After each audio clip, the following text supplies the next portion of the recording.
Welcome to Onivia Highlights. These are the best highlights of today's LEC 2025 matchup.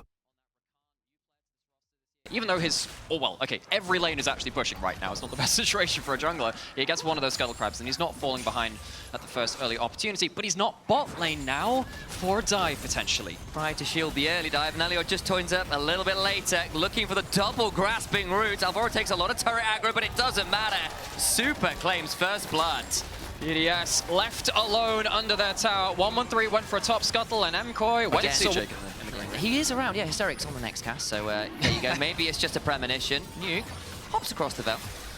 Looks for a bit of a chunk and gets a solid one onto Jojo. All the while, 113 start up the dragon, but Mewin and Elio coming over. Oh! 113 now slowed down. Nice move up from MKOI looking for the lane pressure, but here comes Alvaro from behind onto Nuke, who's going to go down. Jojo slides on in and claims the kill. So don't be able to get out. Has the flash, has the ult. Doesn't get a chance to use either though. Walks up too far, loses his life. Getting a second kill after is rough, and now we're looking at potential double shattering strike. Alvaro gets a huge moment, the Stranglethorns after, and BDS bot lane is being taken to the cleaners. 3 kills on this Kalista. Every one of these really? It is. So says the screen in front of me. So whoever read that on there, I'm going to trust them. And yeah, I mean, it does unlock a reset composition. Can they get something here? He's in the middle of a fight. Good chunk on Delioyo, who's very low, throws down the Stranglethorns, gets a big knock-up, trying to get away, doesn't quite have the flash. 1-for-1 right now, Paris shuffled away by Jojo, looking to get an auto or 2 more down, can't get to the blast cone. And Jojo picks up another nuke, desperately low to boot him. Saying he's supposed to be a side character. Mewin says, actually, I want an action sequence too.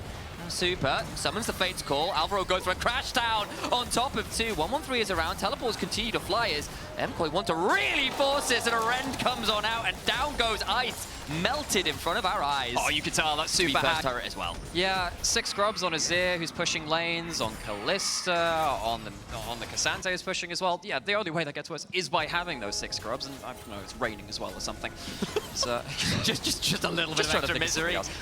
Really annoying that for the bot lane here, that the Kalista manages to stack up the lethal tempo stack so quickly, so early, and just keeps jumping forward. You can use so much of that mobility, and just completely shreds through Corki. First tower going over towards Jojo Pyun on the Azir. So yes, you've got good damage later on, but it's not like Movistar KOI are falling off a cliff come 25 minutes. Yeah, so let's see if they can use some smoke and mirrors, catch someone out. But actually, if you're doing it in bot lane, I think they've been sniffed out just a bit. Movistar KOI really on it today. Everyone's going on to him. Into the public execution. Alvaro's going to try and buy some time, but there's a shuffle to get Jojo out to safety. Stranglethorns comes down. Paris now in danger. They have to back away. There is a teleport. Super's here as well. Huge W as Mewin goes all out. 113 will claim Jojo finally, but I think the damage is done. Hang on. Flash away, double for 113. There's something coming back. Can look to steal another body. I don't think he's going to have quite enough to hop anymore. At least gets 2 back. It's a 2 for 2, all things said and done. BDS were always going to look for that kind of play, catch someone away from the group, but Movistar KOI see it coming, and they do largely win out on it, and with the 6 grubs, they get to capitalize on it too. Ice is pushing in the mid lane. He'll get something from that, at least for BDS, in terms of some tower plates, I suppose, in the mid lane. He's not going to be able to take the whole thing. It's a couple of kills down, and the resets, you can see the potential of the Diego. Out from 113. BDS, sadly, because they spent so much time contesting the Herald, they don't even have a chance to really do much about Dragon. They can't even do that now. The Herald's being put down into mid lane. I like what Movistar KOI are doing here. They say, well, we're going to take the Herald. We don't have to take the Dragon now. We can use the Herald to slam into mid lane, force BDS to just stay here. Well, they can't really do much about it. Dragon potentially sets up. You can see that Paris on a very long flank, actually. Has ult, has flash, might be able to do something. Vara's going to board him out, quite a long angle. See, he's trying to make it out. Vision from our observers showing that Paris currently on a very deep flank. Irrelevant. There's no plans on Super. If he does get if he gets the charm onto Super, things could be quite dangerous. But again, Movistar KOI have been really good at sniffing out the next play for BDS in this game so far. Not a bad angle from Paris. If you do push in very heavily on one lane, well, you beat that, you flank him, you go on their flanking angle, see if you can catch him out. Couldn't quite do so there. So Movistar KOI in this series of play, get the Herald, use that to push mid, go down towards the Dragon. They don't immediately rush towards the Dragon. I think that's a good thing for them. And BDS, they haven't really had much chance to cross up. They're teleporting now to a side lane, which to me feels a little bit late. They've not really managed to get anything away from the objectives that MKOI are starting to take. Now we hit this point where you've got nearly a 3,000 gold lead individually for this Kalista, who will be finishing a second item very shortly. In fact, nearly the entirety of Movistar KOI will be finishing second item shortly, while BDS will be stuck at 1 for the foreseeable future, and that's going to hurt. Oh, this feels a little bit like Tutorial League of Legends. 6 grubs, demolish on the tower, easy in a tower take. You can see that, of course, Nuke is pushing the top lane now, but because that teleport came out a little bit late, maybe they were afraid of getting engaged on before that teleport came out. Just a little bit slow to get towards that tower. Taking it down now, but not before a lot of damage is done. Super's backing for 2 items now. He's a 5-kill Kalista. God help us. BDS, yeah. Finishes second out and buys half of the next one. Yeah, I mean, this guy is so strong. One of the lesser-known terms in League, which I like. That's a problem. Riftmaker gives you the heals as well. The great thing about this build, by the way, fun fact, these items will affect his tower shots. So spell effects do affect that too. So if you watch that later in the game, maybe you'll see the burn applying afterwards. Either way, a bit more tanky makes it much harder to get the resets.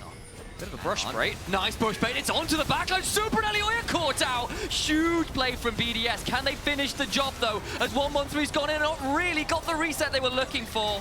Only find 1-for-1. Movistar. See, the 113 is currently off the vision. He's got a sweeper in that, but Alvaro doesn't quite manage to catch the Rune King. Instead, Elioya catches Paris over the wall too. Yikes, that's a lot of damage from the electrocute on the Zyra.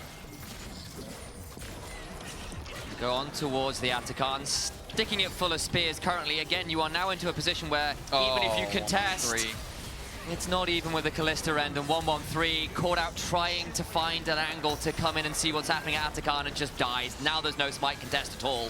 And that's going to be a bit of an issue. So, Movistar MKOI, do they go straight back towards the Atakan? Yes, they do. You can see the hop, the skip, and the jump on the minimap of the Kalista, putting the spears into it. Ice is going to be able to take the mid lane out of turret, which is something for BDS. It'll give them an ability to put down wards into the enemy jungle if they can find a route in there. But Atakan taken for free. Claimed, and now it's a 3v4 in the mid lane. The Movistar MKOI were very happy to take, and you can't really blame them at this point. The frontline plus in Azir does a lot of work, and Nuke forced to go between worlds and will hop to the other side of his arena briefly, but that's another ultimate down, and BDS, it feels like they just don't have anything left to try. Well, Paris is currently off vision. He might try something here. Tries to go in, and there's the public execution after they get a withdrawal, but then the turnaround begins to come on through. The Stranglethorns are there. Fate's Call used a double kill to Elioya, and they keep trading back. There's another withdrawal down at least, but that's not as easy as you want as Super. It's just untouched, so stuck, irrelevant, full of quite a few spears. And he'll back away to make sure he's out of range of the Rend. Credit to Paris for looking for something. Ends up being a 2-for-2 with kills to withdrawals, so even then it's tilted in favor of Movistar MKOI. They use the 6 scrubs to take down an inner turret, and the train just keeps on rolling forward. BDS, they are still, I mean, just look at all the gold leads down. I mean, your carry rolls are behind in every single bit, and even at the top lane as well. You've got Mirwin, who's significantly far ahead of the Ambassador as well. Credit to Mirwin. His last couple of Ws forward to get that shunt into the Q3 have been very dangerous. BDS had to respect that an awful lot. Super center of this composition on the Kalista, getting another objective. They are currently one objective, that one dragon, which went over to BDS. Oh, yeah. Allowed to have that special little feat for yourself. But yeah, with the Merc Treads, back to the serious part of it, but the Merc Treads does make him a little bit more defensible. Really trying to play around vision here on BDS, but his Nuke just caught out. The killer bunny rabbit with the sharp pointy teeth is eating a holy hand grenade of Antioch this time around. Nuke is about to be nuked, do you think, but actually managed to walk away. The Ambassador goes in, and Paris tried to buy some time. Look at Jojo on the flank, looking for an angle, gets a few with the Emperor's Divide. Descending from the north of Canada into Europe to find a few here in his first match in playoffs. All out goes Mirwin, and Irrelevant is just that in this game. Looks like all the BDS caught some air miles there, either by shuffle or by all out through the wall. Movistar MKOI not caught out again. BDS have been resorting to the vision plays, and it just hasn't worked for them. It's going to be Baron started up by Movistar MKOI, and it's very likely going to be finished by them as well. Very clean game from Movistar MKOI here in game 1 against BDS. They are 10,000 gold up. They're about to pick up a Baron, and BDS, it is a miracle or next game, I think, is all they've got left to work with. They've sniffed it out pretty well. I mean, I'm not going to criticize BDS for trying. Like, once again, Paris is in a brush. They're doing the same thing over and over. It's got to work at some point, right? Here goes Paris, and 113 into the backline onto Jojo, who might be the target, but he's so damn tanky, he gets to slide away. You can't blame them for looking. There's just not enough in the back pockets. Their weapons are just rusted and not dangerous enough to get through all of the armor, all of the health, and all of the turnaround punches that Movistar MKOI keep throwing. They pick up a tier 2. They don't lose a member, and Irrelevant and 113 both fall. How do you kill this Azir? Jojo Pyun makes it out. They don't get the resets again. It's going to be a kill to Super. Not a Nuke. Gets a kill there. The Kalista goes down. As Nuke does finally, as a treat, give them a bit of a kill back, which stops a death push coming in. For Movistar, Top right corner of your screen, you will see that a Hex Dragon is spawning in 20 seconds, and that would be Soul for Movistar KOI if they can claim it, and at that point, if the game wasn't already over, it would be then. Feels like we've said that a couple of times. BDS, can they find another pocket to play from? Nuke has teleport, could make his way down. Do they have any flanking wards? Look on the minimap. No. No, they don't. So that one's a little bit difficult. The bunny will have to hop their way towards the fight from a different angle, and now suddenly BDS, they are caught out against the wall again, and now Luke's have to teleport into the middle of the team. Super flashes away as Paris desperately tries to find a quickness, doesn't quite find it. They lose Nuke, he's dead already, so is the top laner. Irrelevant now, 1-1-3, and Paris fleeing into Movistar KOI's jungle. There is nowhere you can run that you'll be not pinned to the ground by Super on this Kalista, who is using that Marshall poise to continue to hunt for this Viego, who's desperately trying to run away, but at this point, he's got a Yakety Sax in a dream. It doesn't really matter. The soul is significantly more important. He will get to reset, but that's all you can say, because Movistar KOI are shoving to break the base. Nuke! The middle of the team is not a flank. That's not the ward you want. Flies into the middle of the team, has damage, but not able to use any of it. Bar. And with the 6 grubs as well, you get the support in the top lane able to shred through towers on their own. Super is left to do the dragon on his own. He's allowed to go out and have his own curfew now. The rest of the team will pick him up later. 2 inhibs down from 2 lane pushes, get a dragon and a Hexgate back out to the rest of their team. Movistar KOI, what a clean sweep. Look, we were setting this up as an archetype of fast v slow, but then there's Mach 5 and not out of the starting gate, it feels like this time. BDS have been shell-shocked. It really has ever been since that laning phase from that Kalista. I think it's got so difficult. Jojo! What a sweep. Taken out by Jojo. Goes looking for another. 3-1-10 now. Turns out you can't play the vision bait if you don't have an engager to sit there. You're dead. You can't look for that one again. And now with that pick, they might just look towards the Nexus itself. There's a teleport back to the turrets from Irrelevant, who sadly, I don't think I've ever mentioned him.